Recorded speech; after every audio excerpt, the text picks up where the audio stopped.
the event. We're delighted to have you here this evening for this discussion of Watchmen with two terrific cultural critics who will be here to talk about speculative fiction and African-American science fiction and Watchmen and comic books. We have a rich set of conversations ahead of you this evening.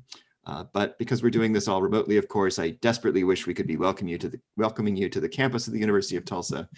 Since we can't do that, we have to go through this slightly more aggravating technical process to get everybody in. And I don't want to start until I'm sure we've got everybody that showed up at 7 o'clock here. So please bear with us for just a moment. We are, of course, delighted that you've agreed to spend your evening with us here at the Oklahoma Center for the Humanities, or at least in the room in my house that's now serving to be the Oklahoma Center for the Humanities right now. All right, it looks like we've got a good crowd here, so I'm gonna go ahead and get going. We'll continue to admit people, but I'll say a few words about the center, about some of our programming, our mission for the year, what we have ahead in the spring, and then we'll get tonight's formal program started in just a moment. So for those who don't know me or haven't attended one of our events before, my name is Sean Latham. I'm the Pauline McFarland Walter Professor of English here at the University of Tulsa and the director of the Oklahoma Center for the Humanities, which is the host for this evening's event. Here at the Oklahoma Center for the Humanities, we essentially have two missions. The first of which is to act as a think tank on campus, where we aim to bring together faculty, students, and members of the community who have distinctive kinds of expertise, and we want to bring those groups together to work on problems, questions, and ideas that we think can only be fully and richly addressed using the distinctive tools of the arts and humanities. And so to do that work every year, we try to settle on a single theme. In the past, we've explored everything from food and homelands to privacy and humor. This year, we've combined two themes that we felt were intimately connected to one another and that speak powerfully to the present moment: courage and rage. We'd initially intended to just do a program on rage this year leading into the centenary of the Tulsa Race Massacre, and then to focus on courage the year after that. But in the midst of the pandemic, and as we began to think more and more about our programming this year, it seemed to make sense to focus on both of these themes together. So for the first time in the center's history, we've actually convened two of these think tanks on campus, and we've got two separate groups working one on each of these themes. You'll be able to see more about their work in the spring.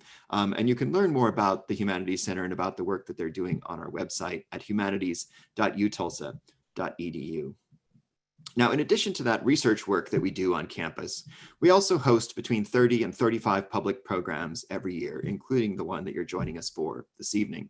Already this year, we've explored everything from the history of medicine and the use of ventilation, for example, to the history of Native American protests in the United States and the ways in which they help set the stage for things like Black Lives Matter movements. We've looked at a whole variety of topics throughout the year, and we intend to do the same heading into the spring semester. We're putting that program together right now, and we know we'll be working in particular on a program called White Rage, Black Rage, where we'll be exploring the relationship between race and rage by distributing books throughout the Tulsa community and hosting discussion groups around them. We'll be working on the intersections of medicine and art, especially around the pandemics, and thinking about the art of pandemics, both pandemics past and in the present day. And we'll also be exploring questions and ideas around borderlands and immigration. And that brings me to tonight's event, Who's Watching The Watchmen? Almost exactly a year ago, HBO released a 9-part miniseries titled Watchmen that was set in and around Tulsa with a narrative arc that reached from 1921 to 2019 and then into the future. As I wrote in the Tulsa World not long after that show aired, I was riveted when the show came on my television screen, since it opened with a graphic and gut-wrenching representation of the Tulsa Race Massacre. The first scene faded in from black into the Dreamland Theater in historic Greenwood, where a young boy was watching a movie, as we here suddenly realized what we're hearing in the background: gunshots and explosions from the street. In those few minutes of screen time, we see the white terrorists who attacked Greenwood and the black citizens who fought to defend their homes and their lives. It was a stunning moment of television, as I said, one that was deftly woven into a longer and more complex story about superheroes and violence, about memory and hope. That story, is loosely derived from a comic book by Alan Moore and Dave Gibbons, itself a foundational work that sought to transform a genre once considered light or juvenile into a serious form of art and storytelling. That earlier comic had very little interest in race. And so its story about American fantasies of power and fascism, no matter how powerful when it appeared in 1986, seemed even then, and especially now, to miss something fundamental. The HBO series, however, reveals just how essential race is to both the imagination of American identity and to its troubled and bloody roots. Tonight, we are fortunate to be joined by two nationally prominent critics who have devoted their careers to exploring the intersection of storytelling, race, gender, and sexuality in American popular culture. They will explore with us a range of questions this evening, ranging from the imaginative power of speculative fiction to the challenges we face when trying to reclaim our contested and traumatic past.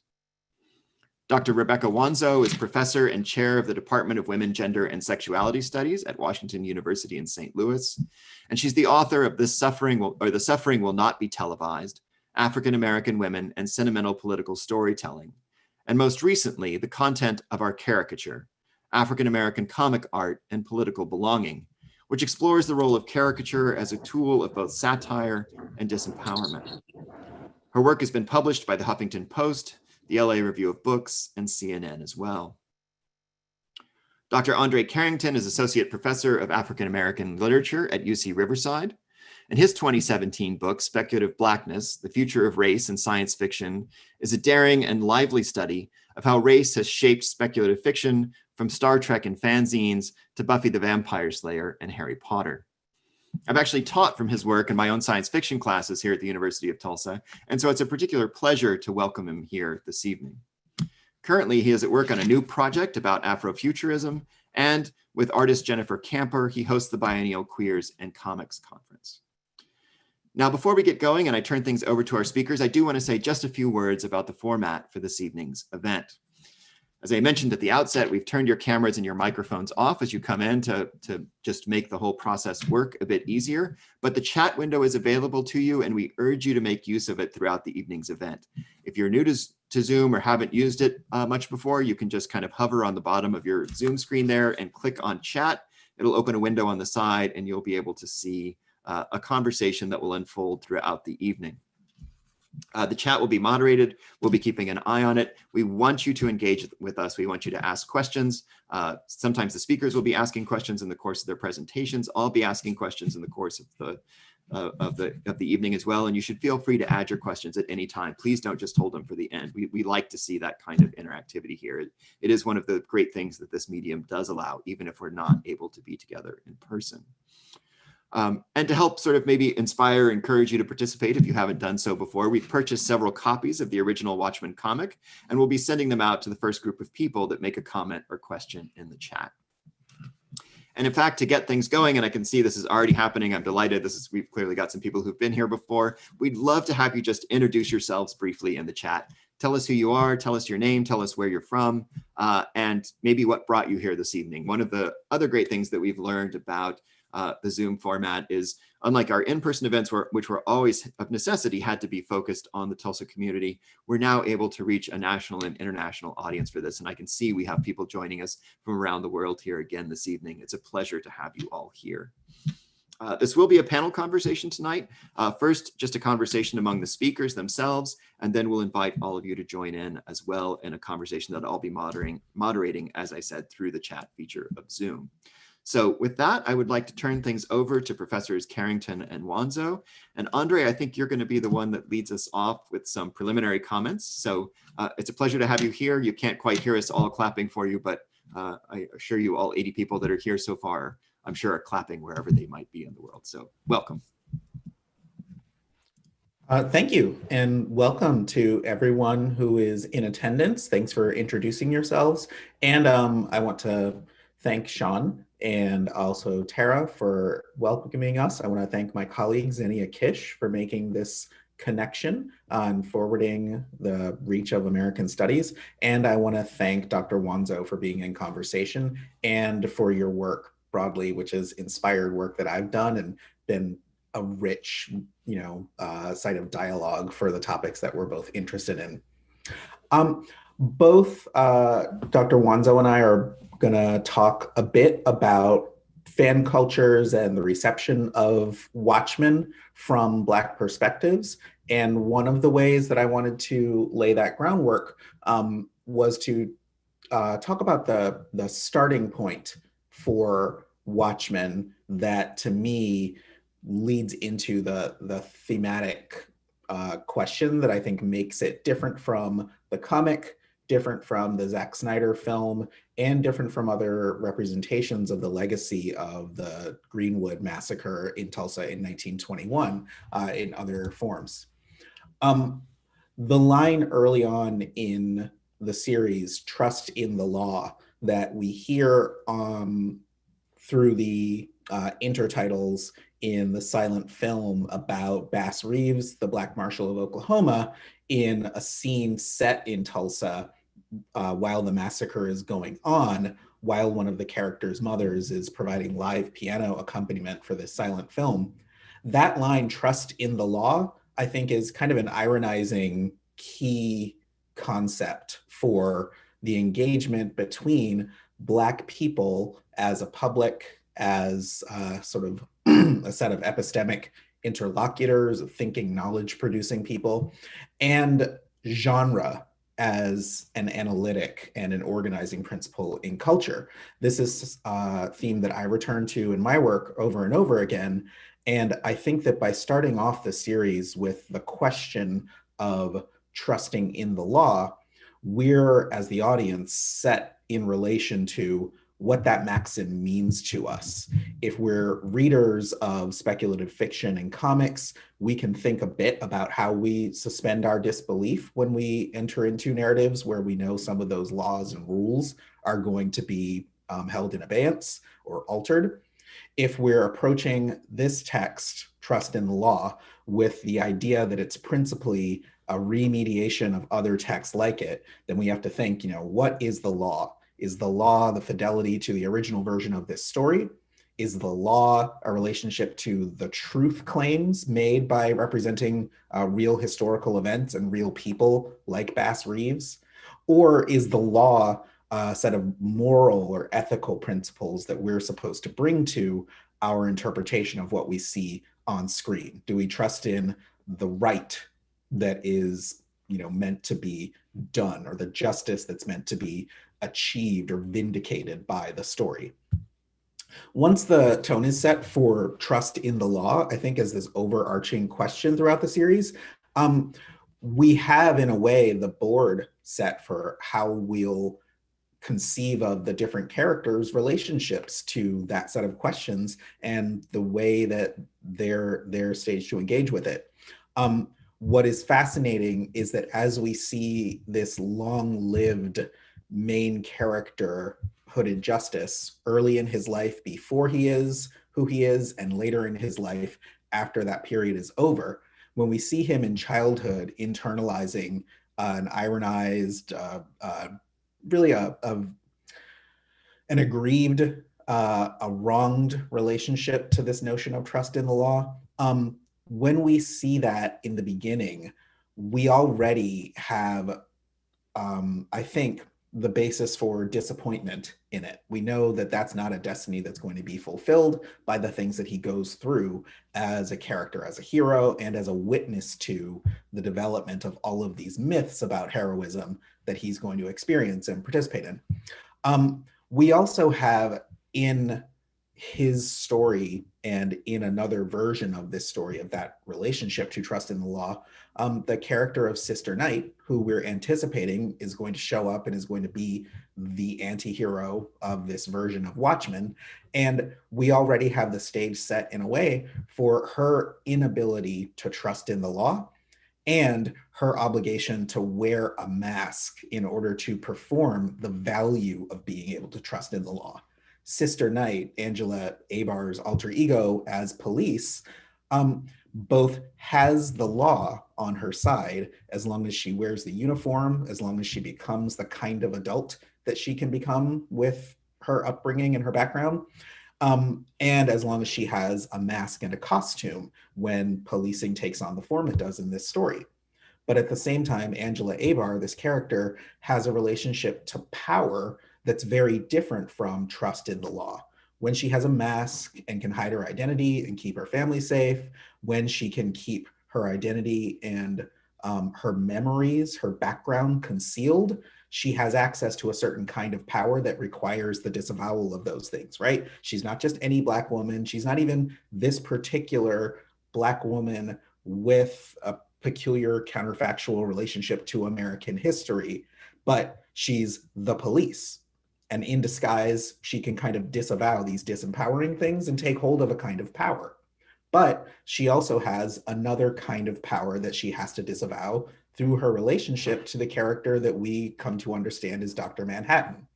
He also has power, but as long as he embodies this character who has the relationship to Sister Night in the story, Cal, he's Black and he doesn't have his power. So Black and power are these terms that can't intersect in some unironic, uncomplicated way in this version of the story. Cal has to disavow his identity, his memory, and power so that Angela Abar can enact this relationship to the law and to power and compel his adherents to do something that Dr. Manhattan never has to do. Dr. Manhattan doesn't have to trust in the law because he can make reality what he wants it to be with power. The other characters trying to figure out their relationship to what's right, to achieve a sense of justice, to right past wrongs, or even to make the relationship between past and present make sense, right? To hold these contradictory and self-fulfilling possibilities in their heads, to achieve what they are led to believe is impossible, or to achieve what they are working hard to deny or defy, to work against in their lives as things are set up in the story. Characters are really playing out this relationship that I think is very familiar to Black people between the law, what is possible, and power. Having a full command of all of those things is not totally realistic for any Black person in any relationship to the genre of crime fighting, to morality plays that are supposed to be cautionary tales or moralizing ethical lessons, or to revenge fantasies or wish fulfillment fantasies and imaginative, creative possibilities for diversion that we find in media like comics and superhero stories. Because we never have that unproblematic relationship to any of the kinds of story that play out in this series, I think we really get a sense of how disorienting it is to have a story that includes the pervasive, constant, recurring, structuring racial violence that starts this story and that continues and gets reiterated and remembered by the ways that people act in this story as a consequence of it. So everything from what violence has meant in the history of the United States to what power and the law have meant in relation to Black people's enfranchisement and alienation from what it means to be American, all of these things are played out from, I think, some alienated, some disoriented, sometimes disempowered, and sometimes like disavowing, repressed, unable to remember positions in this story. And I think that makes it a really unique engagement with these questions of right and wrong, of justice, injustice, and violence that the story of Watchmen from the comic is about in an abstract way. In a lot of ways, the TV series makes a lot more of those questions concrete and gives us a relationship to that morality play and even like the cynical or disenchanted relationship to it we're going to have as sophisticated grown-up comics readers. It gives us a version of that that we can grasp with, you know, with hands like these, like Black people's, which makes it really unique. Terrific. That's a great, I think, provocative way to get things going here. I certainly scribbled down a whole set of questions here that I've got in response to that, and I see they're appearing in the chat as well. And again, I want to urge all of you to ask questions and make comments as the evening goes on here. But I'd like to pivot first and ask Professor Wanzo for her prepared remarks here, and then I'm gonna ask the two of you to engage in conversation with one another. So, Professor Wanzo, I'm gonna turn it over to you. Oh, I think you're muted still here. That's right. Sorry, still muted. There we go. So thank you, Sean. It's really an honor to be asked to be part of this conversation. And I wish to extend my thanks to the histories of people whose existence and struggles created conditions for me to be here. I wish I could have been able to come to Tulsa. We were talking about that earlier, but one of the pleasures, obviously, of these few pleasures of these Zoom times is we can do these events, and people from far and wide can come. And so I see comics, scholars, friends, and friends from other fields in the feed, as well as my mother, who has been popping up at a lot of my talks, which has been an interesting experience this year. So I want to begin by just saying that I've been really grappling and thinking a lot about the concerns of Marilyn Christopher and Jan Christopher, descendants of William Danforth Williams and the owners of the Williams Dreamland Theater, who described concerns in a New Yorker article that the creators of Watchmen were, and I use this exact quote because it's really set on my heart, telling their story in our place, not our story in our place. And I've really been sitting with that and thinking about how these concerns speak to the limits and possibilities of speculative fictions, or fiction in general. And this is an ongoing conversation and discussions of responsibly representing history, but it obviously carries a different resonance in representing Black history, or that of other underrepresented populations in the United States, because so much of our history is erased or denied and discarded, right? So some in the audience might remember the controversy around William Styron's Nat Turner, which resulted in a number of Black writers describing his depictions, particularly the way they configured his desire for a white woman, for example, as filling stereotypical narratives of Black manhood. Writers, however, have often fictionalized Black history and figures, from William Wells Brown Clotel in 1853, with crafts of fiction about Thomas Jefferson's daughters with Sally Hemings. Their children were an open secret, although frequently denied throughout history. Even after the DNA test, some people are ride or die. It was just impossible. And to Toni Morrison's speculative revision of the story of Margaret Garner in her 1988 masterpiece, Beloved. And the recent series Lovecraft Country, which also depicts the pom ground in Tulsa, often evokes Black history and victims. I was really struck by one episode in which the names of ghosts haunting a house are the names of victims of racist medical experimentation. And they included the names of people I've written about, Anarcha and Lucy and Betsy, who were the subject of J. Marion Sims' surgeries without anesthesia in his search for a cure for the vesicovaginal fistula, right? And he operated on Anarcha, we know, at least over 41 times, right? So using history in non-documentary modes, or realist modes, is very common in the history of cultural productions. And this matters in that we can understand it as impacting how people understand history. But one of my ongoing concerns in my scholarship is what makes Black suffering real or legible to people who don't see or acknowledge it. And I think at this point, we have quite a bit of evidence that the documentary mode is not always successful. Statistics can fail, realist modes can fail. And honestly, we only need to look at the many examples of shooting and violence of unarmed Black people, some of them children, that result in many people rationalizing it as acceptable or insignificant, and that a representation of reality is not consistently read as real, right? Of course, George Floyd seemed to be like a really important exception. And there's been this question, like, why this one? And I do think there was something about the excess of it, specifically the temporal excess of it, that had an impact.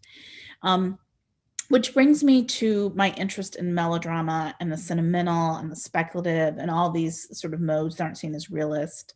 And as people have recently discussed horror as doing a kind of critical work that what we understand as realist modes or documentary modes can't do.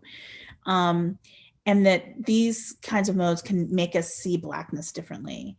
And at the same time, it also seems that grounding discussions of racism in the real in some way is equally important, because it's so easy for people to treat racism as fictional. So this is all to say that I don't really have an answer to what strikes me as a representational dilemma in people's thinking about how our history or their particular family histories are depicted, or how we deal with collective and individual and personal and trauma, and who owns what stories. But I am just really interested in thinking about the ways in which traumas are sort of simultaneously ours and not ours. But I do want to speak to the various reasons that the opening of Watchmen thus may work or not work because of these questions of whose story it is to tell. But I also like to drop the somewhat controversial suggestion that honoring Black history often requires the nexus of the real and the fictional for many people to translate trauma, because trauma is so unrepresentable, right? So to go to my esteemed colleague, André Carrington's work, it's a really useful prompt to think about the ways that the Black speculative as a genre and a moral imaginative mode helps us understand what it means to be Black. In the sense that genre can be what he frames as this kind of organizing principle that both contest the way genre erases and it devalues race. So all we have to do is sort of look at sort of conversations about superheroes and just the sort of doubling down on whiteness, both if you recast in someone's of color, or just you even have a superhero of color like you have in this Marvel, which was also a recasting, but it was sort of also a new origin story or narrative with someone who'd had multiple identities. And like someone was saying, you know, we can't have this Muslim American brown girl, Miss Marvel, right? So, I mean, I just think thinking the way people sort of double down and say that some genres, the way they should be told, there are these sort of presumptions that the ideal characters are white, because it's also about how we sort of represent citizenship and represent ideals. So if genres do that, we can think about how the Black speculative is a way of sort of trying to think through utopian and transformative models of thinking about the world, new forms of the world where we're not only included, but we might organize the world differently. So we're here because Watchmen begins with the Green River Massacre as a superhero origin story in order to place Black people at the center of several things that are foundational to superhero comics. So one is the hero-villain binary and who can occupy those roles. A second is that there are the fantasies about extrajudicial justice and why people have them. A third thing is the historical prompts and reference that have consistently played a role in superhero comics. So like anytime anyone wants to say like superheroes, what's that have to do with politics? That's so historically vacuous a claim, you should just turn around and just ignore them. So, and finally, existential questions about identity itself. So that is the question, I think, with Watchmen. Like, what difference does Blackness make to all of these issues in Watchmen? And first, I think it's so important, following the cultural studies model of Stuart Hall, to talk about how Black popular culture is not where we find who we really are, but is this theater of desire.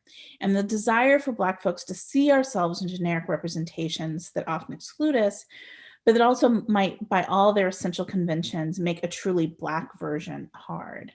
And I think of this with superheroes because there's this disconnect, and Ramsey Fawaz talks about this in his book somewhat, about the ways in which there's this tension between like the real political challenges going on in the world, and then and instead of turning to those, you know, you have these sort of galactic villains or these other kinds of villains.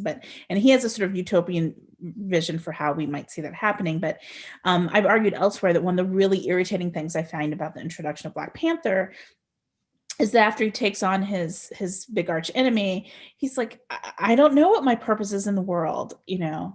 And it's the 1960s, right?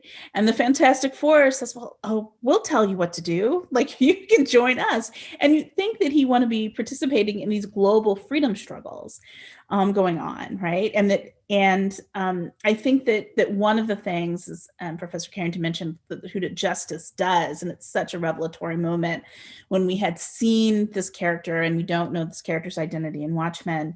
And then there's this of course moment. Of course, the origin that someone foundationally in the history of superheroes in the United States would decide that fighting white supremacy was the primary villain or big bad to sort of address, right?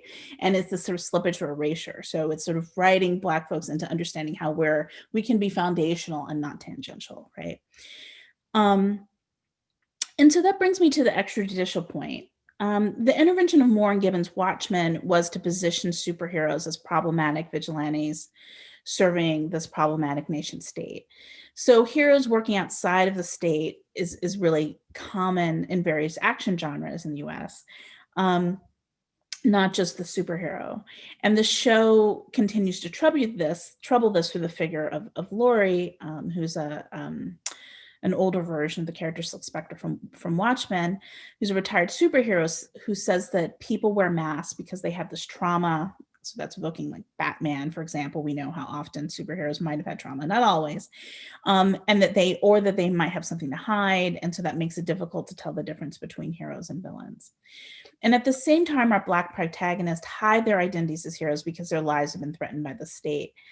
And I actually think that Angela, I'd like to talk to Professor Carrington a little bit more about this. I think Angela does really see herself as on the side of the state against white supremacist violence. Like that's this rewriting, like that has been the reordering. But then she, of course, comes to find that white supremacy is embedded in the state. And so Laura and the FBI do arrest people in the end of the show, like they seem to vanquish the white supremacy. But part of how the show works is that we can't help but feel that white supremacy is intractable. That Angela is confronting the same antagonist as her great-grandparents, right? And her grandfather. And so this reworks a convention of the superhero comic in which the same villains stay around for decades. And writers and artists have this new take on them, but some core remains. And part of the significant intervention of the show is making white supremacy a big bad, that this is this kind of atemporal villain. And so Watchmen is a story about Tulsa, but it is not, as it's also a story about an alternative timeline. It's a story about Black Wall Street, but it could have been or set in Wilmington, North Carolina, or it could be about East St. Louis, which is, across the river from where I'm from, and any number of the pogroms that were attacks against Black progress and success, many of which lots of US citizens don't know, or they're not aware of these histories, or don't know the extent of them, or would deny their significance. So it gives us a certain sense of being of a particular place and a particular time, but it's also all times, right? It's no place and it's every place. It's the singular history, but it's a group history. It's completely fantastic, but it's also speaking to something real that we know. So I do think that there's this question of why Tulsa, like what makes this the Green River Massacre so important. It is this floating picture that we've had in this knowledge of the movie theater, the African American movie theater, the Dreamland Theater, that begins in a space where we watch this boy watch a fictional film about a real Black man and a desire to be a hero, and to understand it not just as this fantastic consumption that he's doing that can be just injurious for him, even though there are a lot of things in the show that suggest this desire to wear a uniform, this desire to be a cop is an injurious desire. But I think we really are invited in the show to think about how the fantasy and the speculative can be linked to desires for better worlds, and that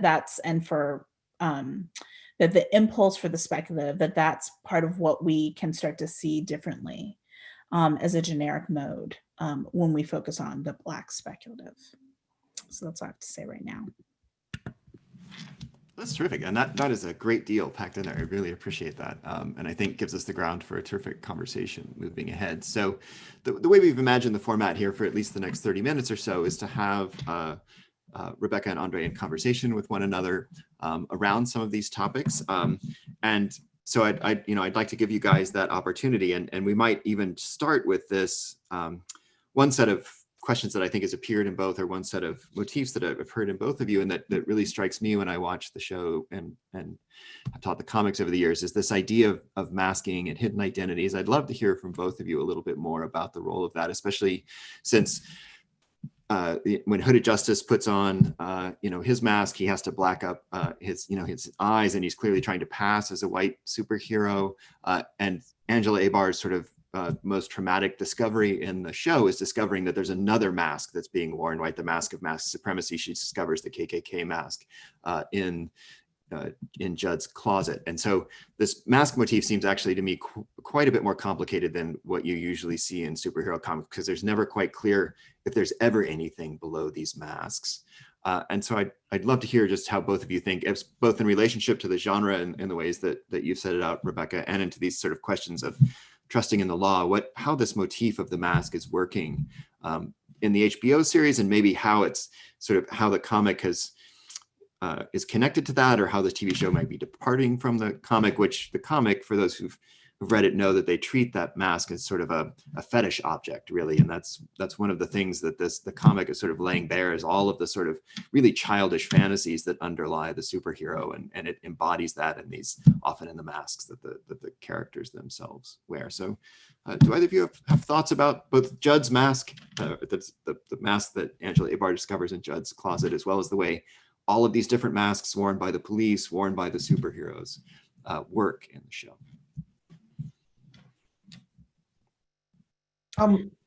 I had the thought that that what's behind the mask. I'm thinking of the really crucial insight, Rebecca, that you provided about sort of where the incorporation of historical fact fits into this series. That it is premised on a counterfactual history, like the comic, but it's also premised on something factual that's unaddressed by the history of the comic, both uses and fictionalizes. And that's that the line that matters, right? The difference that makes a difference is not between the true and the false, the factual and the counterfactual, but maybe it's this difference between like not successful or unsuccessful representation, but a difference between the representable and the unrepresentable, right? So that what's behind the mask is not the truth of who the person is. It's not the who I really am that culture is going to unmask, but it's the unrepresentable, right? So that there's something behind that of course there's another mask behind the mask. And of course that isn't even masking the full story of the relationships in which that act of masking is embedded, and even whose desire it is to put on the mask, right? In the series, we see Hooded Justice puts on the makeup and the mask, and in part continues that set of illusions because it's what his wife wants. And it's also at odds with the example he wants to set for his child. So in those relationships are the desires that are so irreconcilable and unrepresentable that they can only appear as like a representation, as a mask of some kind or another. But what's behind it isn't like some truth that can be revealed and made right.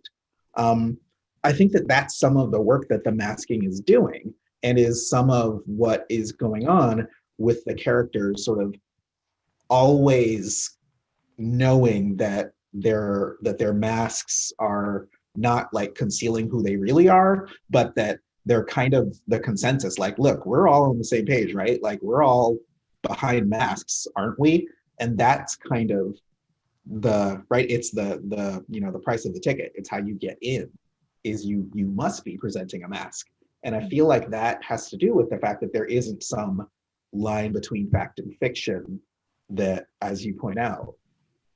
And the idea of the mask, and it's a couple episodes in, and I think Angela's in the car, and I think it's like someone speaking from the television show that's about the Minutemen, who says something like, if I knew who I was, I wouldn't wear a mask, or something like that. But it's not that it's not that then you get to yourself if you're just yourself, right? I mean, and I want to go back, Sean, you said this a couple times about like superhero comics and the child or childlessness. I mean, I think one thing to think about masks and performance, I mean, the KKK is really significant, I think, in sort of like, so here you have these like hooded figures there, that is not a childish masking. That's very adult violence, dangerous masking. The costume as often a mode of signifying state violence, like the uniform or the mask or the hidden face.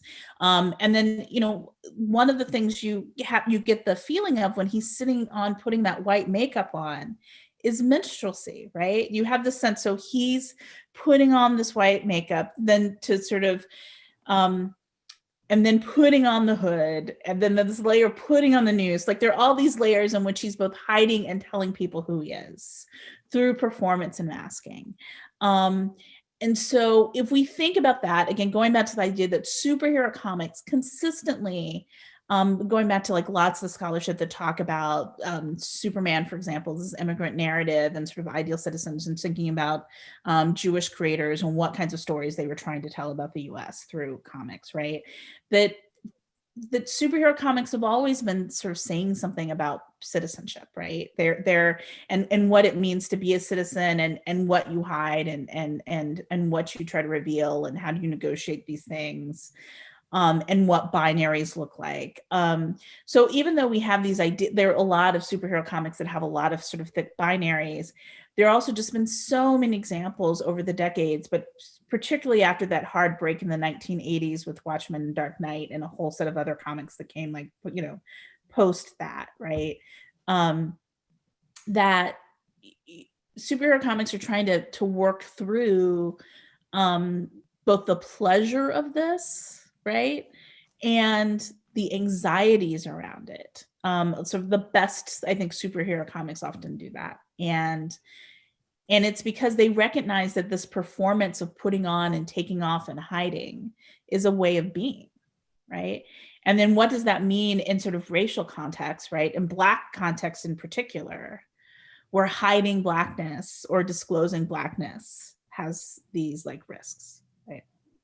I think that's so spot on that the mask is a way of being, because it helps explain how a narrative can incorporate Dr. Manhattan and these histories of vigilantism as, you know, these narratives that are not sort of like contradictory elements or contradictory sort of poles of convention, where you've got your superheroes who can fly and zap stuff, and then you've got your like vigilante heroes and criminals, and are they sort of all on the morally questionable side of things, right? Where, and on the other hand, you got your superhero and your supervillain. To braid those narratives together in the way that Angela Abar and Cal like embody those problems is to say that in real life, it is quite a bit like this, where you don't in fact know who the good guys are, and you don't in fact know that the hardship you face is injustice or is justice, right, happening to you for your ill deeds. The notion of wearing the masks and the costuming as a way of being also helps us understand why it is that, of course, the sheriff has got the Klan hood in his closet, and also, of course, it's a self-fulfilling prophecy where like you find it because you're going to look for it there, right? The way that those threads are braided together in Black people's experience, I think it reminds us that the fictionalized version of crime fighting and vigilantism stories has always been premised on the disavowal of constant both structural violence and constant surveillance and policing, right? That Black people can't hide from, you know, a really militant policing of the line between right and wrong, and also can't hide between like proper and improper ways of seeking redress. Like, of course, a Black person couldn't just take the law into their own hands. A Black person can hardly take like the law into their hands to be police. And when they do, as we see in this narrative, they find that they're still being Black. right? That taking up this position that you're supposedly excluded from is also another thing to be, another way to be one of the things you are, much like Dr. Manhattan, when he's Black, is still being Dr. Manhattan in this story. He still has the power, and the cost of it is embodying it in a way that it's impossible for that to be him. It's a really, the masking and disguise as a way of being is just really what's going on in this story a lot of the time. Mm-hmm. And I feel like there's just already tons of questions or comments in the chat. So I wonder if we should start to head off over there. They are, I want to turn to those in a minute because I want to get them, we'll be compiling them here a little bit because there are so many here that it'll take us a minute to compile them. But I'd like to push on the mask question just a little bit more and ask, especially thinking about what both of you just said, the fact, one of the things that stands out about the Judd character is also that he's the only one that doesn't wear a mask, right? He's the only police officer that is unmasked in the show. And this is, initially one of the initial sort of plot points is maybe this is what leads to his death. He's the one that they can all readily identify. And so somehow this has led to an active extrajudicial violence against him. I wonder if you can just say a little bit more about that and what it means to then have discovered this mask in his closet. I think there's something more to get here, that the one white character here that can be the powerful one in the show, is in charge of the police force, is the only one that doesn't seem to have the masked fantasy. Everybody else, every other expression of power here is premised on being masked, on being something else. Except for him, and then they find he too has a mask. It's just that they couldn't see it, right? It's this mask that you can hide. Yeah, but the mask, though, I mean, I think it's important too that a number of them aren't. So this relationship between fantasy of power and just like the only mechanism of power is interesting because he can hide in plain sight, right? So I mean, that's the thing, is that he can. So what he's hiding is actually is a performance where he's not even wearing the mask. So he's both hiding the KKK garb, right? He's hiding his white nationalism, but at the same time, part of his hiding is his performance. This is being really friendly to Angela and singing and seeming like to be a big supporter, and so that's what's. I mean, I think part of the injury here is also like what kind of violence is in plain sight. But yeah, I think who else goes unmasked in the story is Ozymandias, right? Like he's so unmasked. In a way, his version of power is very phallic, right? It's comic, it's melodramatic, it's camp, and it's so. I want to really turn like a sidelong glance in one direction to Lady True, who is also unmasked, right? Because she just achieves power the realistic way, which is by getting capital, money, right? And also, when she's asked why she has a statue of Ozymandias that makes him look old, she says, like, being old is something revered in many cultures, and that's what he looks like.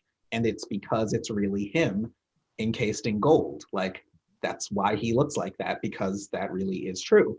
And all he wants really is credit for being the embodiment of this archetypically white patriarchal kind of power.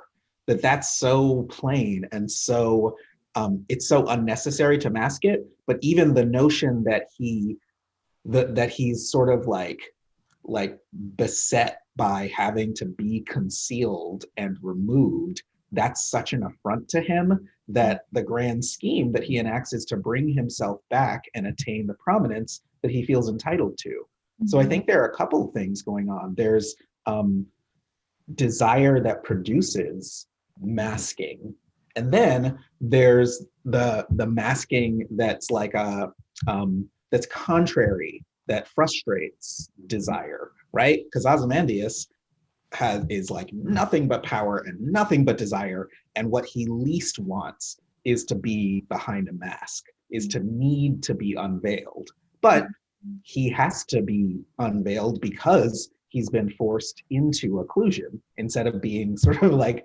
brought to prominence in the way that he feels entitled to be. I think that the relationship between him and Lady True is is a really good kind of transcript for the power play that's going on in the series, where you can be an evil genius and you can be a righteous genius with a kind of ill-gotten gains as a source of power that you use to enact justice, like extra legally and immorally in all these ways. But in doing that, the only way to do that is out in the open, right? Like, of course, Lady True is building a death ray or something. Of course, the people who think they are going to turn themselves into all powerful, entitled, commanding entities in secret, of course, they're not going to believe that the person who is really doing that looks in public like she's really doing that because she's Mark Zuckerberg, right? Because she's Mark Zuckerberg and Priscilla Chan, and she's Elon Musk, and she's Jeff Bezos, right? Like, you would never suspect that the person who is not concealing that they're turning themselves into a billionaire supervillain is the billionaire supervillain. But you also wouldn't think that their enactment of power would be to stamp out this deeply entrenched, ubiquitous white supremacy, right? You would think they would just operate on the same track. But instead, the story disaggregates them some and has them go at each other, because that's how we learn from stories like this. Mm-hmm.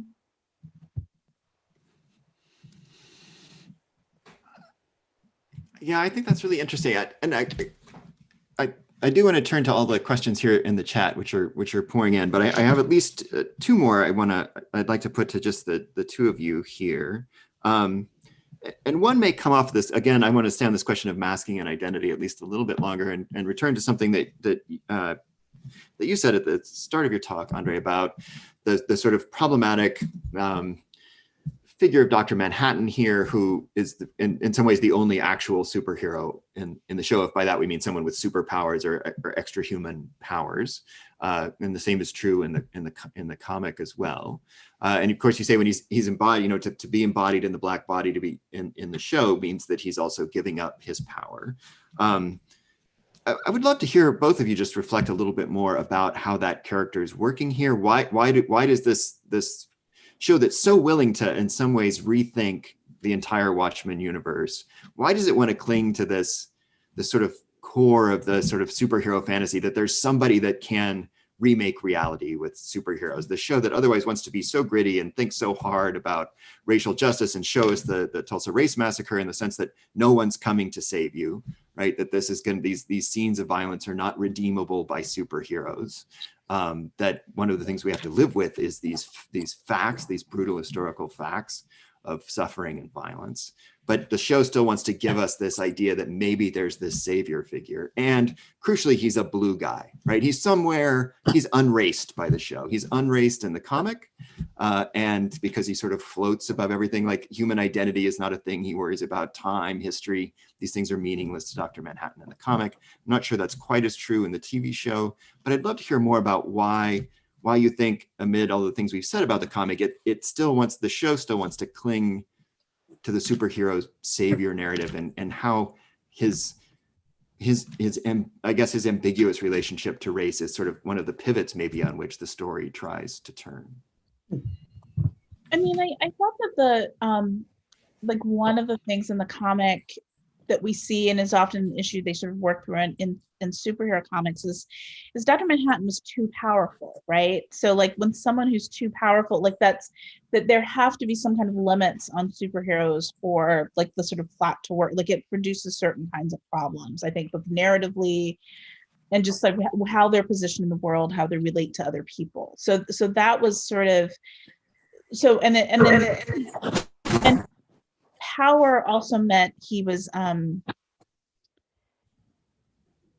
distant from people and then became cold. So that was like, there was a big weakness, right? That made him sort of less heroic. And the race piece, I think again, the default of so many superhero comics is the whiteness of the hero, no matter what color they are. And so we do know what John was before his transformation. So then the question is, does he become unraced after the accident?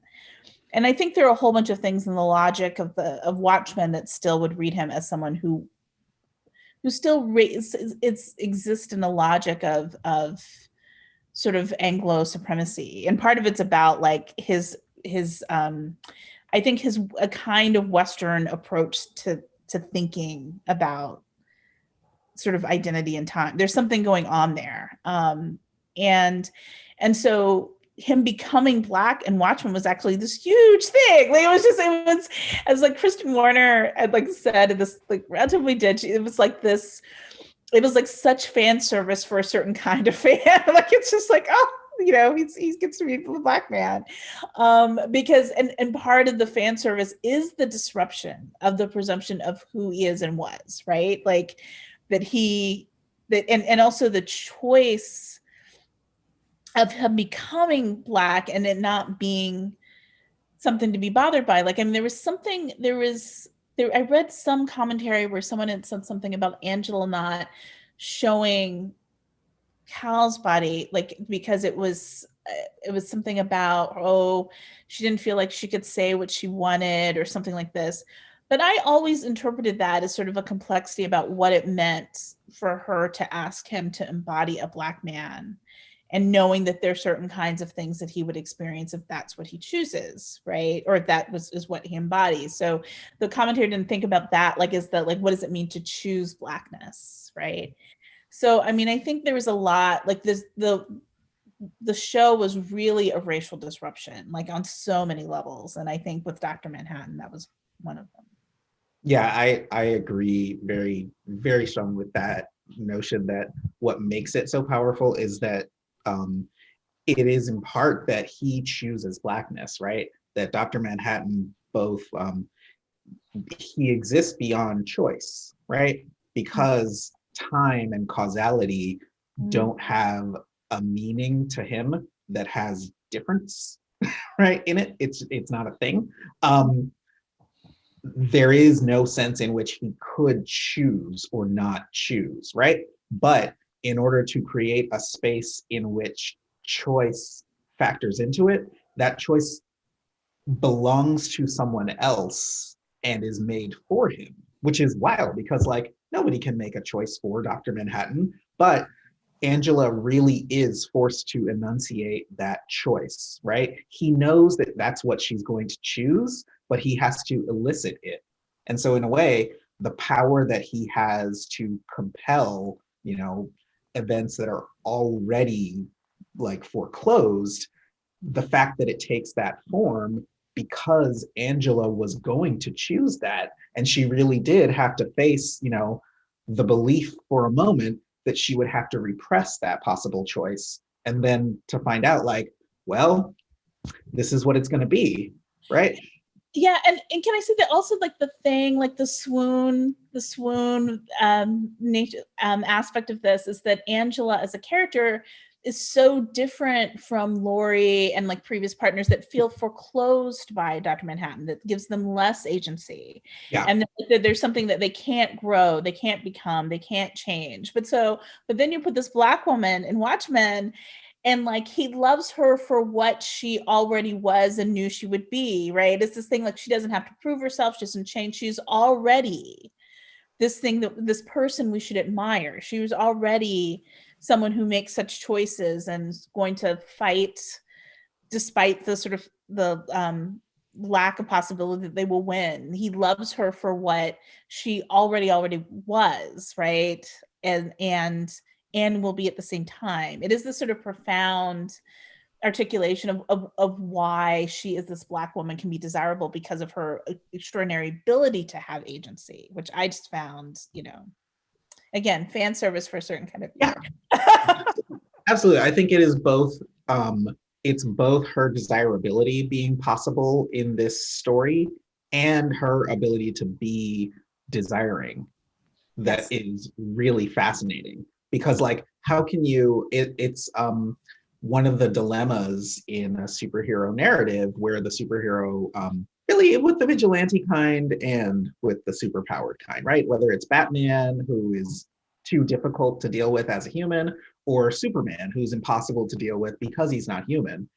In this version of a story like that, you have someone whose interest in, whose desire for the hero isn't necessarily because of this fundamental, only fictitious kind of being that they are, but for these peculiar, concrete desires that a person who has desire can have, right? And one of the things you can be and can desire is Black in a way that is very different from what Dr. Manhattan is. I think it really demands a lot for Regina King, right? It really demands a lot for an actor to be in a position like that.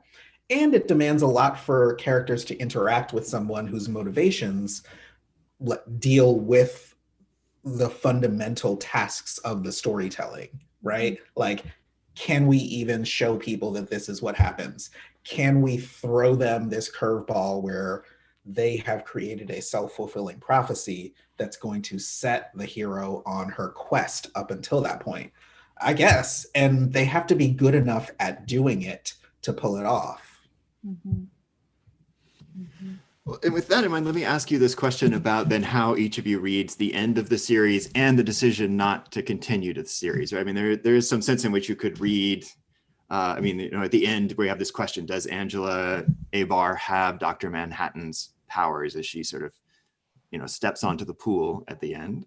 And it's a moment that both feels like, oh, this is going to carry us over into the next season, and so season one has actually just been an origin story for Angela Abar and this character that presumably that might be the next season. But I think a lot of the points you just made, sort of a lot hinges then on how we see Angela at the end of this, and what has happened to her or not happened to her, and what of the fact that we now make that this is not actually a serial fiction that we were watching, right? That this actually is somehow an end, that Angela is the end herself of the story.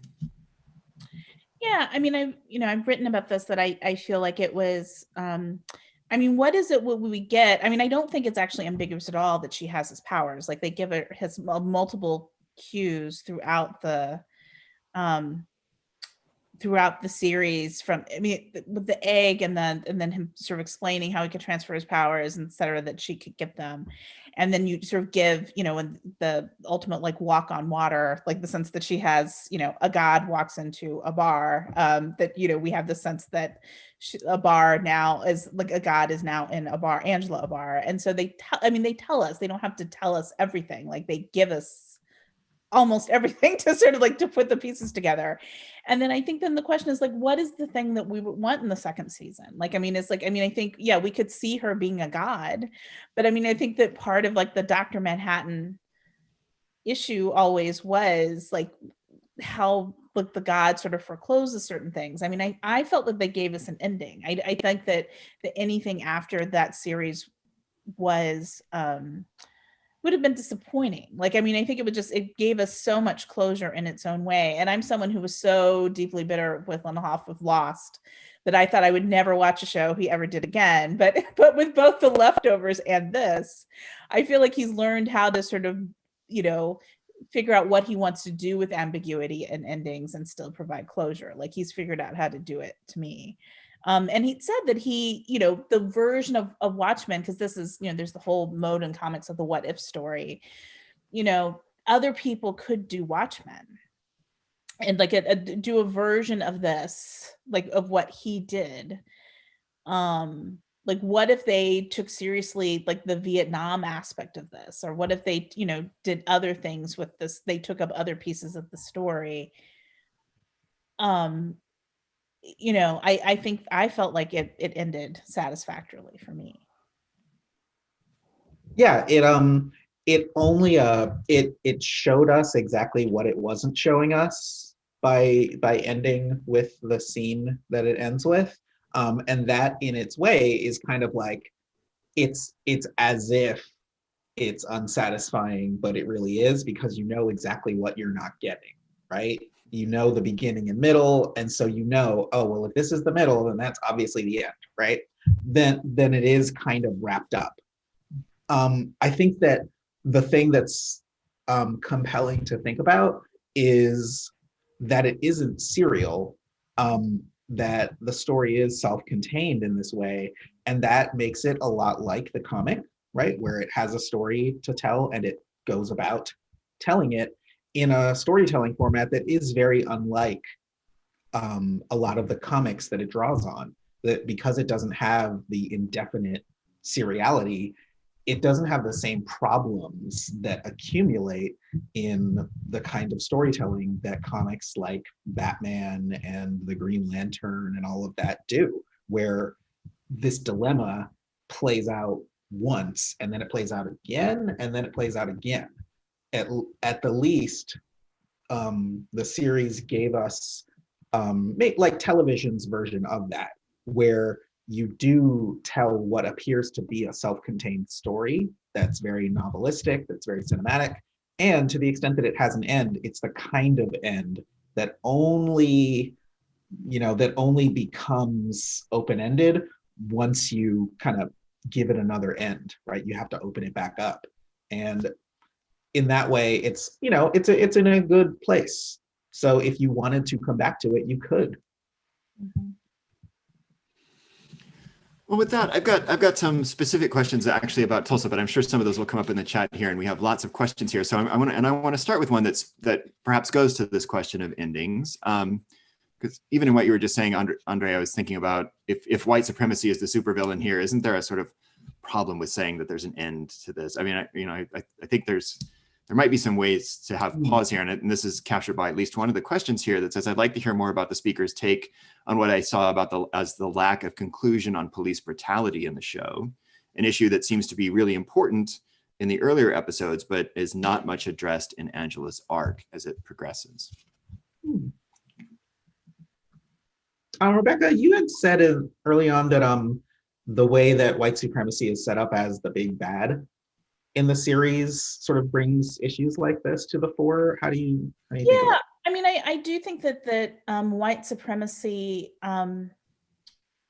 it quite clearly sort of lays out the kind of impossibility of it ending. But I mean, I also think of the question of closure.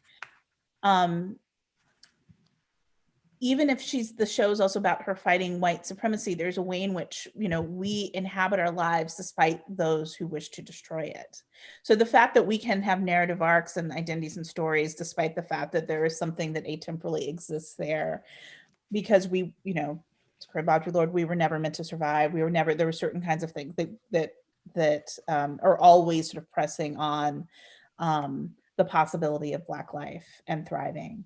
I don't think that the possibility of closure for her or desire for a sort of a good ending for her still like eliminates that critique. On the police brutality question, I think, there's some people, I think Noah Berlatsky and some other people wrote some columns about what it means. Like, so you just have like Black people then embodying like cops in the show and thinking about police brutality. I do think, again, with the mode of the speculative, it's doing something different than the ways in which sort of Black cops are placed as like lieutenants and middle managers on all these shows to sort of produce this this fantasy of like Black leadership of like over police departments and this homogenous kind of treatment of how race, or sort of fantasies of how like race works in police departments. So The Rookie, for example, is one of these shows that sort of has been doing that recently. I think that, there's that episode where she sort of is like, okay, that's enough, but then she does it. And the question is, if you're going to participate in extrajudicial violence in the show, right? Mm-hmm.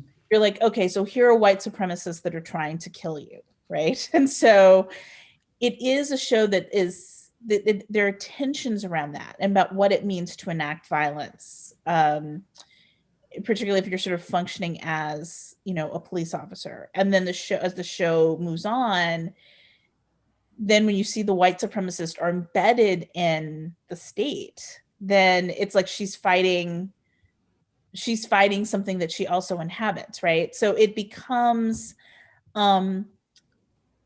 it is, I think, a speculation on just sort of like, are there any conditions under which we would understand ourselves as being able to use, if you're representing like an agency or a state, violence. And I think that, she shows some discomfort with some of the stuff she does early on. And then in the end, she then understands herself as someone who has to be sort of outside of the state, as someone who the state will never protect. So I don't think it has any easy answers. I mean, I don't think it's a show that you could say like, this show is just supporting police brutality. It's in a completely different realm and has a completely different set of sort of dynamics in terms of who they're fighting. Because it's interesting. It seems like the only people they're fighting as cops are white supremacists, right? Like that is the interesting aspect of the show. Like, the only criminals in the show are the white supremacists. Mhm. So I mean, I think it lays out, it's a very different kind of logic about what it means to fight in the state. Well, this is a question from Aaron here that might speak to this as well. So I'm gonna read it and hope I capture it here. Professor Wanzo, does the HBO series show government infested by white supremacists, or is the show sort of more aiming to think about the way that government is structured always already sort of supremacist in this? So is it just intrinsic to the government as it's structured in the way that the show is imagining? Does it imagine it as some kind of alternative?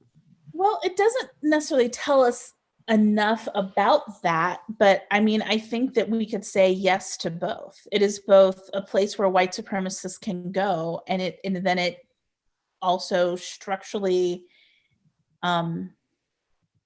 they exist. And it's interesting because the way they sort of set up the Seventh Cavalry, that part of this is like a politics of resentment, right?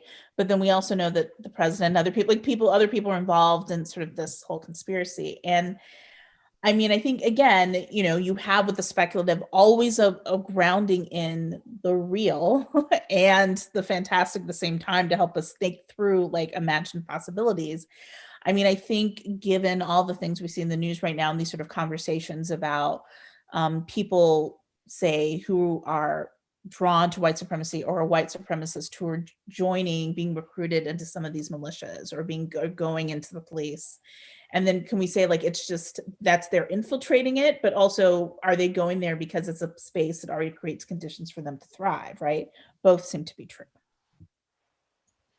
Yeah, I think I can't disagree with that it's both we see in the story as in real life that there are the sort of like baseline unquestioning sort of dispositions toward structural inequalities and reproducing them, including through violence, that that you have to accept and that you have to willingly or unwillingly facilitate to participate in things like policing. But there is also, right, the version of that is lawless, right? That's contrary to its promise to uphold the law, and that instead kind of tries to disestablish that and says like, it's actually not the law that's important, it's power. And that spans the difference between inside and outside the law and is more important. And yeah, we see clearly there are the same people can be sort of pushed and pulled onto or off of one of those sides of this question. And even Angela inhabits that sometimes and questions what it means because of her relationship to her sense of what is right. Mm-hmm. So let me ask a question here that this comes from Lee that I think also might connect to this in an interesting way. That here I want to have us think less about the state, which is where we've directed a lot of our energy here, and maybe return to the fact that this is also a family story. So Lee says, one of the things about the series I love so much was the love and longing for loss that surrounded Angela and her family. I remember that moment when she was putting her grandfather into the car, and you could tell she felt something from the contact, and then the way that the Lou Gossett junior character sort of sparkles and seems, but at once old and decrepit and yet mischievous and full of energy. I wonder if it might be useful to just pivot a little bit and hear what you guys both have to say about the family narratives that they're working here, especially the family narrative in the context of the sort of complicated notion of Black family narratives in the context of American slavery, and how the show is trying to sort of either work within or against the tropes of the Black family. Well, I mean, it definitely shows violence constantly stealing family life from them, right? Like, I mean, from every generation, violence is taking family from them, right? And so from the massacre to what it meant for him to be trying to fight the violence in the city and the white supremacy in the city when he was a cop, and then had the alienation that produced there, to then the violence actually, Dr. Manhattan. So here is imperialist violence. He goes to Vietnam, he does this, and and he kills somebody else's family, who then in turn kills her family. And then, the kids, basically they lose Cal, right? Also from violence. So I mean, I do think that there is this narrative about, it is very much state and extrajudicial violence, but violence like taking family away. But to the point about connection, it's like there's still ways, and that that then obviously there's lots of scholarship about how Black families have found a way despite this constant threat, and I think the show also gestures towards that quite frequently. Yeah, I really enjoyed the family relationship between Angela and Topher, where like he's, the kid who is just old enough to be sort of jarred out of childhood and out of innocence to share the understanding of like moral ambiguity that that Angela as an adult brings to the story.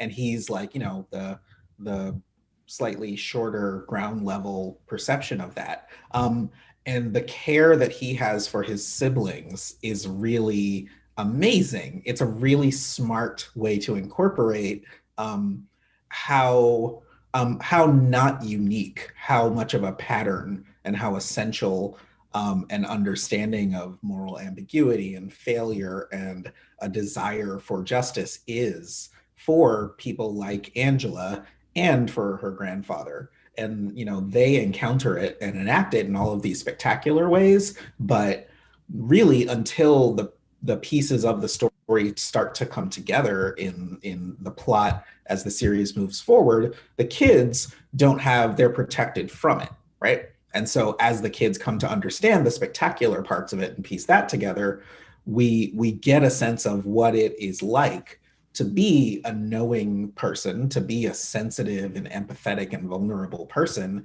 and to confront the regular, ordinary violence that structures, childhood and adulthood.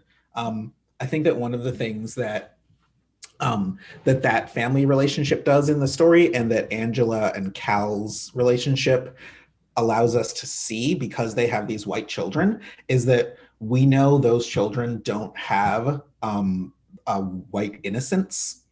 And we're led to believe that that's made less possible in the story world where this takes place, that the innocence of whiteness that makes it childlike, and the innocence that white children are entitled to that Black children don't get, that those are less tenable in a story like this, in part because of the spectacularly violent things that affect everybody, where a giant squid fell and everybody's struggling and all this, but also because of the very, I think, the radical things that are more ordinary, and that's the contrast I think with Topher is the kid in the classroom, I think in the first episode, who asks if they bought the business with Redford Asians, and I was like, of course, some little white child is going to ask a Black adult if she bought her family's business with Redford Asians. Of course, that's how they will put it. And what's fascinating is that on a certain level, it doesn't matter, right? Because Angela's not raising her white children like that, right? And there is an example of how that kid is the problem, but it's not inevitable that that is every kid. And we see that, like, oh, Topher does not think that at all because he was raised better, in part because there is a concrete difference in this story world where things like home ownership and intergenerational wealth and security and a certain like consensual relationship to the state and policing and the love that Cal and Angela have, all that stuff has capital and the state behind it because of, you know, spectacular heroic interventions made behind the scenes. And they give us some of the more quotidian things that we see in the series, where the form of solving the mystery of who this old man is, the form that that takes in Angela's story is connection to a kind of memory that isn't possible in the world as we live in it now, and a kind of and a meaning for that memory that isn't possible, where knowing our ancestry and reconciling with the violence that severed us from it doesn't have a possible material meaning in the world as we live in it right now, but it has such a concrete, specific, I want to say like generic form in this story, where just like the fiction of Dr. Manhattan creating a situation where Nixon can be president for generations, in this story, the fiction of redress for the victims of and the survivors of the massacre of Greenwood creates this little story gimmick that makes possible something like, oh yeah, this is how we will have a place to hide this character where other people won't look. This is how this character will be able to hide that she's a policewoman, where the police wear masks and people, even her own family, won't have to know about it. And all of those little possibilities inside the story, and the moments where her secret identity threatens to boil over and become public, are all occasioned by this little material difference in this story that makes it counterfactual. And it's one of many that in this instance is allowed to happen in a way that favors Black people. Right. And I can imagine that to me is a really, it's a note that isn't otherwise present that I think accounts for the interest that people, like Rebecca says, like Black anti-fans and Black academic fans look at and take note of. Yeah, and I noticed someone, I want to add that someone in the comments said that they see this as intergenerational trauma, and I think that's absolutely right. And also the comment about like seeing her family's memories, but I do think that was nostalgia, like that she takes a lethal dose of nostalgia. So part of what I think is also so interesting about the show is that like yes, like that's an extraordinary gift. She gets to understand her grandfather's experience, but at the same time, it's also like too much, right? Like it's just like how much, like, you know, how that maybe there are times when like we need to know history, but can we be too close to it? Like they do sort of push against that. Like what would it mean to like have to inhabit that like trauma, like again, and how like that can be lethal, how that can hurt you. So I think it deals with that issue with great complexity, I think. Yeah, I mean, I'm glad you said that, because what really the next question I wanted to ask was based on that one in the chat, and because nostalgia is just it's a perfume in the comic, right? And here it's this actual drug, this actual way to sort of to take on history and to embody history.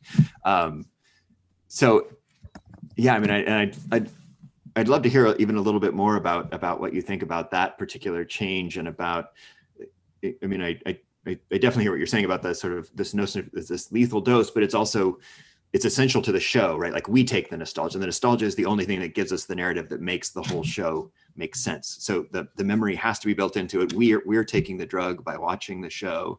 I just wonder if you can maybe talk a little bit about how that emphasis on memory is working here, and especially how it's woven into the narrative. This isn't a show that proceeds linear in any kind of linear way, and nostalgia seems essential to that piece of the show's storytelling technique. Yeah, I actually saw I saw the problem of memory in two ways, and one was through nostalgia and the way that we have to see this character really appearing in double, like living through their past and witnessing it. And that happens with a lot of characters, right? It happens with Lady True's mother, who is her own double, and it happens with Ozymandias, and it just keeps happening. The other way that I saw it, though, was the place of the show within the show, the American Hero Story show that they're watching, that's premiering while this show comes out. That is, that fourth wall thing. That is like Watchmen taking place in a world that's informed by the conventions and the legacies of genre storytelling, and this show knowing that it exists in a world where there really is like a prestige television true crime way of reckoning with superheroes, just like there is for royal families and political scandals. In the show, I felt like the American Heroes Story show that the characters witness as part of their story world is the Zack Snyder Watchmen movie. It's a version of the Watchmen story and of the prehistory of these characters that's like willfully incognizant of certain implications of the story it's telling, and that's also spectacular and engrossing and diverting, and is the site to work out the public meaning of all of these things that are happening in these characters' lives from unique points of view. Where, like, of course, only Louis Gossett's character can know the real history of Hooded Justice, and of course, only Lady True knows what her plan is all along. But the public has to have some place to reckon with questions like this. And in the show, it's a TV show. And it, to me, that because when the show came out, I talked with some friends and colleagues about it, like toward the end and as it ended, and we were trying to figure out, like, what did we do with the film? Like, did the film sort of disappear? Or are we all acting like it didn't happen? And I felt like, no, Act like it didn't happen. it did act like it didn't happen. And you didn't act like it didn't happen. You should feel free to act like it didn't happen. But if you forget, you will see it when they're watching that show. I don't know, because I think Zack Snyder, I mean, it's a gorgeous, dark, it's always visually dark, Zack Snyder. It's a film that is like this very precise adaptation about the pirate narrative. Even though that was actually, there were some versions, there was the cartoon version that came out elsewhere, right? But and I don't know, there's a campiness to the show that's not the Zack Snyder, like the style, tonally, a lot of the stuff they're doing in that show. Like, I think they're trying to evoke something, they're evoking a certain kind of television show. Like, I mean, I do think, I mean, I think the Watchmen film, it's just like the thing about superhero comics, like, do we act like the last other like Spider-Man movies didn't happen, or the last reboot of Batman? That's what we're constantly doing with superheroes. So Zack Snyder's Watchmen can exist out there in the universe, and we don't have to deal with it with this show. I don't think this show is actually very interested in it, because to your point about like what Zack Snyder, I just think there are a lot of things Zack Snyder just wasn't very interested in that were most interesting about Watchmen, that strangely came from having such a pristine adaptation that was so much about aesthetics. Yeah. That, that sort of followed the kind of stuff he did with like the kind of Miller adaptation, that what we're seeing with those kinds of superhero films, that you lose certain kinds of intellectual, conceptual, political framings that are sort of, that make it what it is, right? So, I mean, there's a way in which I think that this version, even though it's very much a departure, is not, great on race. That it still, though, gets at the heart of a lot of the questions and the political questions, I think, that he's interested in, right? Yeah. Absolutely. And does them stylistically so intentionally. Like, you can't argue that it's not stylized deliberately. And that's a real difference between doing that and doing it for camp and doing it knowing it's camp. Mm-hmm. Well, let me shift. I know we actually have a lot of people here this evening from a Lovecraft Country fan club or something on Facebook. And so there's a question here about Lovecraft Country, and I'd like to use this as a way of sort of wrapping up the evening. So I want to return to the question that Rebecca posed to us, I think, right at the beginning of the evening, which is the sort of pivoting of the show around the Tulsa Race Massacre. Who gets to tell this story? How the story gets owned? Why it's being used in this way? How comfortable we should or shouldn't be with it? There are material objections in the Tulsa community, I can tell you, when the show appeared, because they didn't shoot it here, right? There was some research that was done here, but this stylized version of Tulsa was produced in Georgia somewhere, and not in Oklahoma. And yet, so this story was shifted elsewhere, and there's a problem in some ways for transplanting it in some ways in the way that they did. And so I'm gonna start with this question about Lovecraft Country, just because I want to make sure that we're sensitive to this audience here, and then at the end also maybe ask you to reflect a little bit on this question about what it means to pivot the show around the race massacre. So this is the question from Kim. She says the recent HBO sci-fi horror series Lovecraft Country also features the race massacre, and its storyline has been compared to Watchmen. The massacre is the only similarity between the two series, yet critics have lavished praise on Watchmen, which had largely white writers and a multiracial cast, and has been less generous with Lovecraft Country, with its black cast, black female showrunner, and black writers. Critics have called Lovecraft Country's narrative uneven or preachy and too far from Lovecraft's source material, because each episode weaved elements of black history into the story. Do you have a response to that, and how these two stories are using this historical source material, and how critics and fans are responding to the way it's being used? Well, I started to answer that actually a little bit in the chat, because one thing I have pushed back a lot about with some conversations about Watchmen is that a lot of people are like, well, it's this white show. And I do, there was a very diverse writer's room, and I get concerned about, and then there's also what it means to have like Regina King as the star. And like, I mean, I really don't want to erase Black and diverse labor in that way. So I think it's really important. And then Lovecraft Country also has complicated origins. There are even some people who are pulling, like, just from production, like the Green is the showrunner, but then they say, but the ultimate production staff is white. I mean, I think we have to sort of let go sometimes of those framings, and just sort of like try to deal with the text and sort of that we have in front of us. Because, texts are gonna, creators, have various things that they bring to text. I mean, obviously, I believe in diverse writers and creators doing work, and being able to sort of tell their own stories. But I think it just becomes messy, particularly when these are the kinds of things that are collaborative enterprises. That's the way media works, of that sort. And Lovecraft Country, I found interesting is I did find it uneven. I don't know that it's clearly a sign that it's but the book was also uneven, and there's some variations from it. I don't know that it's to have criticism. I wouldn't say to criticize something is to or sort of take issue with some things means that like we're being discriminatory necessarily. I'm really rooting for Misha Green, and there were some things that I thought were really spectacular, and the opera with the toss was one of the highlights of the show. That was like there were extraordinary moments there, and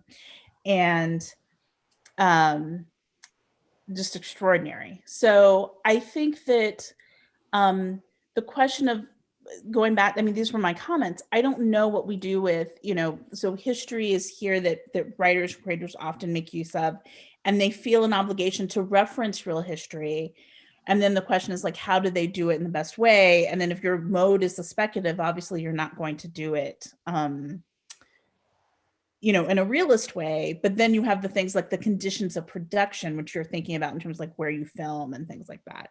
And I think those are ongoing questions we always have an obligation to think about, to work through and try to negotiate, right? As it's sort of like, what are the most ethical practices? And then what would be sort of what are the best models for such work? And then when some people like may fail on some fronts, or there's some reason strategically where they don't do some things, how can we model like reparative or various other ways of sort of doing things that we recognize that things can have value in certain spaces, even if they're challenged in others. So, these are complicated questions, but I mean, I what I would say is that I feel fortunate to be in a moment where we had, when I was just a few years ago, I could not have imagined that I would have had a year of television with both of these shows on the air. I mean, I do think we we're just getting, and hopefully Victor Laval's Ballad of Black Tom is going to like show up somewhere, right? So I just think that we're in a quite exquisite moment of Black TV right now, and I'm really looking forward to see what else happens.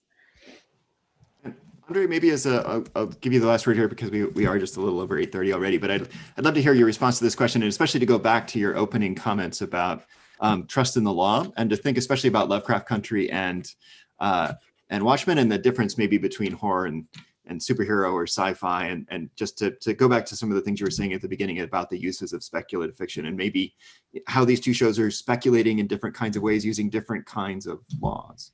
Yeah. I think that if the watchword of Watchmen was trust in the law, then for Lovecraft Country it was just, well, fuck the law, right? It was really just